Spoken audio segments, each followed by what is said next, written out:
The story of முல்லன். பல வருஷத்துக்கு முன்னாடி சைனா ஒரு பெரிய வாரை ஃபேஸ் பண்ண வேண்டிய சுச்சுவேஷனில் இருந்தது. அதனால் அது ரூல் பண்ணுற சைனீஸ் எம்பரர் ஒரு ரூல் கொண்டு வந்தார். அது என்னன்னா, எல்லா ஃபேமிலியில இருந்தும் ஒரு மேன் ஆச்சு ஆர்மியை ஜாயின் பண்ணணுங்கிறது தான் அது. ஒரு தூரமான சைனீஸ் கிராமத்தில் வாழ்ந்துக்கிட்டு இருக்க முல்லன் அப்படிங்கிற ஒரு பொண்ணு துணி துவைச்சிக்கிட்டு இருக்கப்ப இந்த நியூஸை கேட்குறான்.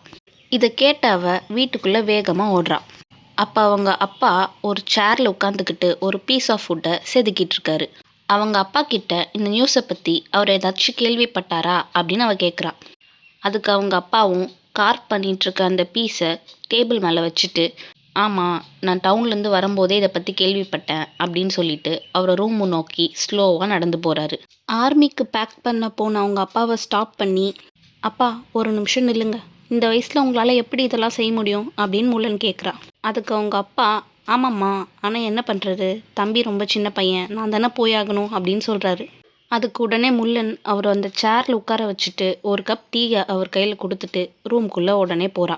ரூம்குள்ளே போன அவளுக்கு இருந்த கருப்பான அழகான லாங் பிளாக் ஹேரை ஒரு ஸ்வாட் வச்சு வெட்டிடுறான். ஹேர் கட் பண்ணதுக்கப்புறம் அவங்க அப்பாவோட ரோப், அதாவது வார் சூட் மாதிரியான ஒரு ட்ரெஸ் எடுத்து போட்டுக்கிட்டு வெளியில் வரா. இப்போ அவங்க அப்பா முன்னாடி போய் நின்றுக்கிட்டு, அப்பா, நான் தான் உங்கள் பையன், உங்களுக்கு பதிலாக நான் போகிறேன், சைனாக்கு என்னோட பார்ட் என்ன முடியுமோ அதை நான் கொடுக்குறேன் அப்படின்னு சொல்கிறான். இதை கேட்ட அவங்க அப்பா, இல்லைம்மா, இது உன்னால் முடியாது அப்படின்னு சொல்கிறாரு. அதுக்கு முல்லன் உடனே, அப்பா, எனக்கு குங்ஃபு தெரியும், ஸ்வாட் யூஸ் பண்ண தெரியும், இதில் எனக்கு பல வருஷமாக நீங்கள் ட்ரெயின் பண்ணியிருக்கீங்க அப்படின்னு சொல்லிட்டு அந்த ஸ்வாடை எடுத்து சுழட்டி காட்டுறான். அதுக்கு உடனே அவங்க அப்பா, உனக்கு இதெல்லாம் சொல்லி கொடுத்தது உன்னோட பாதுகாப்புக்காகமா, நீ வார்க்கு போகணும் அப்படிங்கிறதுக்காக இல்லை அப்படின்னு சொல்கிறாரு. நீ ஒரு வேளை இப்படி டிஸ்கைஸ், அதாவது மாறு வேஷத்தில் இந்த மாதிரி வார்க்கு போனீன்னா கண்டிப்பாக உன்னை கொன்னுடுவாங்க அப்படிங்கிறதையும் சொல்கிறாரு. அதெல்லாம் யாரும் கண்டுபிடிக்க மாட்டாங்கப்பா அப்படின்னு கான்ஃபிடெண்ட்டாக சொல்கிறா முல்லன். அவங்க அப்பா உடனே முல்லன் அப்படின்னு கூப்பிட்டுட்டு அந்த சேரை விட்டு ஸ்லோவாக எழுந்திருக்க ட்ரை பண்ணுறாரு. ஆனால் அதுக்குள்ளே அவங்க அப்பாவை அன்பாக ஒரு கிஸ் பண்ணிவிட்டு, டேக் கேர்ப்பா அப்படின்னு சொல்லிட்டு அவங்க தம்பிக்கும் பாய் சொல்ல சொல்லிட்டு கிளம்பிடுறா. ஒரு ஹார்ஸ் ஏறி அதில் ட்ராவல் பண்ணி போய் அந்த எம்பரர் ஆர்மியும் அவள் ஜாயின் பண்ணுறா. ஆர்மியில் ஜாயின் பண்ண முல்லன் செம்ம பிரேவாக ஃபைட் பண்ணுறா. ஃபர்ஸ்ட் ஒரு சோல்ஜராக அவளை தன்னை நிரூபிச்சுக்கிறா. நெக்ஸ்ட்டு நிறையா சோல்ஜர்ஸ்க்கு இன்சார்ஜாக இருக்கா. அப்புறம் மேலும் மேலும் பெட்டராக ஃபைட் பண்ணி அந்த ஆர்மியோட ஜென்ரலாகவே அப்பாயிண்ட் ஆகுறா. அந்த ஆர்மிக்கு ஜென்ரல் ஆனதுக்கு அப்புறமும் நிறையா பேட்டில்ஸில் முல்லன் ஜெயிச்சுக்கிட்டே இருந்தா. இப்படி நிறையா சக்ஸஸை பார்த்துக்கிட்டே இருக்கும்போது ஒரு நாள் ஒரு மோசமான ஃபீவர் வந்து எல்லா சோல்ஜர்ஸையும் அட்டாக் பண்ணுச்சு. அதில் முல்லனும் பாதிக்கப்பட்டா.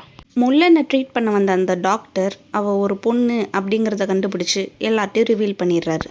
இதை தெரிஞ்சுக்கிட்ட பல சோல்ஜர்ஸ், இவ்வளோ நாள் நம்ம ஒரு பொண்ணு கீழேயா வேலை செஞ்சோம், இது எப்படி அக்செப்ட் பண்ணிக்கிறது, கண்டிப்பாக அவளை கொல்றது தான் இது கரெக்டான தண்டனையாக இருக்கும் அப்படின்னு நிறைய பேர் சொல்கிறாங்க.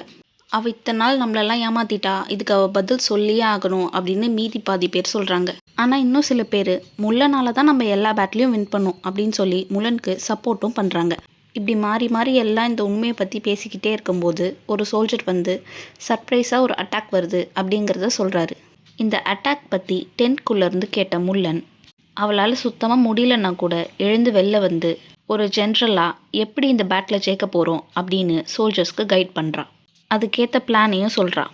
முல்லன் ஒரு பொண்ணு, அவள் சொல்கிறத கேட்க முடியாது அப்படின்னு சண்டை போட்டுட்டு இருந்தவங்க கூட முல்லனோட கைடன்ஸை ஃபாலோ பண்ணாங்க. பிகாஸ் அந்த ஐடியா படி ஒர்க் பண்ணாதான் இந்த பேட்டில் ஜெயிக்க முடியும்னு எல்லாருக்குமே தெரியும். இவ்வளோ வருஷமாக கண்டினியூ ஆகிட்டு இருந்த லாங் வாரை முல்லனோட பிரேவான கைடன்ஸ்னால சோல்ஜர்ஸ் வின் பண்ணுறாங்க. இதை நினச்சி சைனாவோட எம்பரர் ரொம்ப சந்தோஷப்படுறாரு. முல்லன் ஒரு பொண்ணு அப்படிங்கிறதெல்லாம் பொருட்படுத்தாமல் சைனாவோட எம்பரர் முல்லனை ராயல் அட்வைஸராக இருக்க சொல்லி அவரோட பேலஸ்லேயே ஸ்டே பண்ணிக்க சொல்கிறாரு. ஆனால் முல்லனுக்கு பதவி மேலெல்லாம் எந்த ஆசையும் இல்லை. அவளுக்கு திருப்பி போய் அவள் ஃபேமிலியை பார்க்கணும் அப்படிங்கிறதுல தான் ஆசை இருந்தது. ஸோ முல்லன் இதை கைண்டாக அந்த சைனீஸ் எம்பரர்கிட்ட எடுத்து சொல்கிறான். அதை புரிஞ்சுக்கிட்ட அவளை ஃபோர்ஸ் பண்ணாமல் அட்லீஸ்ட் அவர் கொடுக்குற கிஃப்ட்ஸ் ஆச்சு வாங்கிட்டு தான் போகணும் அப்படின்னு சொல்கிறாரு.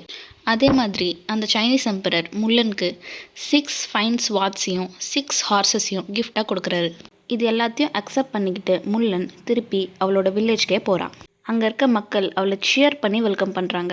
முல்லன் தான் நம்மளை சேவ் பண்ணா அப்படின்னு ரொம்ப பெருமைப்படுறாங்க. இதோட இந்த ஸ்டோரி முடியுது. இன்னும் நீங்கள் இந்த வீடியோவை பார்த்துட்ருக்கீங்கன்னா சப்ஸ்கிரைப் பண்ணிவிட்டு பாருங்கள்.